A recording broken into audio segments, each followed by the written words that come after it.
I hope you are moving well and that have not lost anyone.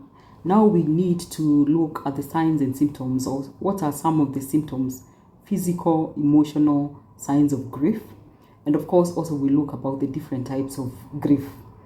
Firstly, is to remind you that whatever emotions you feel after a loss, initially at the beginning, it's completely normal. Whether you're feeling like you're going crazy, whether you feel as if you're in a dream, whether you feel like you want to question your religious belief about that loss, all those feelings are normal. But some of the emotional symptoms that you may experience, number one is shock and disbelief. Immediately you lose someone, first you go numb and you have trouble believing that that person is really gone, or if it's your pet, if it's a loved one or it's a pet, you may be even in a circumstance that you wait for that person or that pet to come back. So you're in shock and disbelief, which is then followed by sadness, where you feel profound emptiness, you feel lonely, you cry. This is the time that you feel like you want to cry. You're emotionally not stable. Guilt also is part of the symptoms that you feel, and this guilt is guilt of the things that you feel that you have done and things you've not done, things you were to say or things you said, things that you said or things you didn't say. You feel guilt that there's something more that you could have done.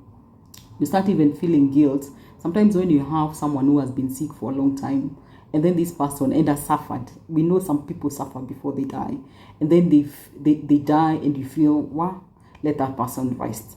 Then you feel the guilt of feeling the relief of that person's death. You may even feel guilt for not doing things that were not in your power to do. So completely guilt might happen. Then fear is another symptom, and fear triggers fears and worries, especially if you lost your job, your partner, your house. There's the fear of the future, what the future holds. You'll feel anxious and helpless about the future. You may also even have panic attacks that comes from it, and it can trigger a lot of uncertainty. Sometimes we have fear of our own mortality. We have fear of how do we live without this person. We have fear about how you're going to face responsibilities on your own.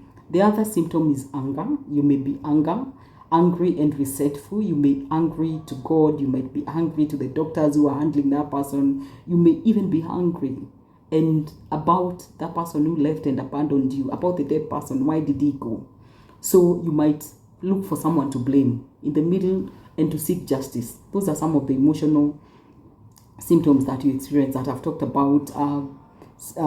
Shock and disbelief, sadness, guilt, anger, fear.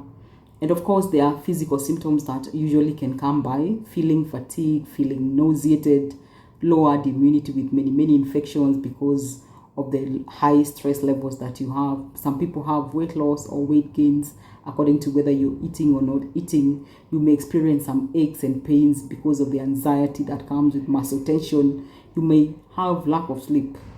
So those are some of the physical symptoms that you experience.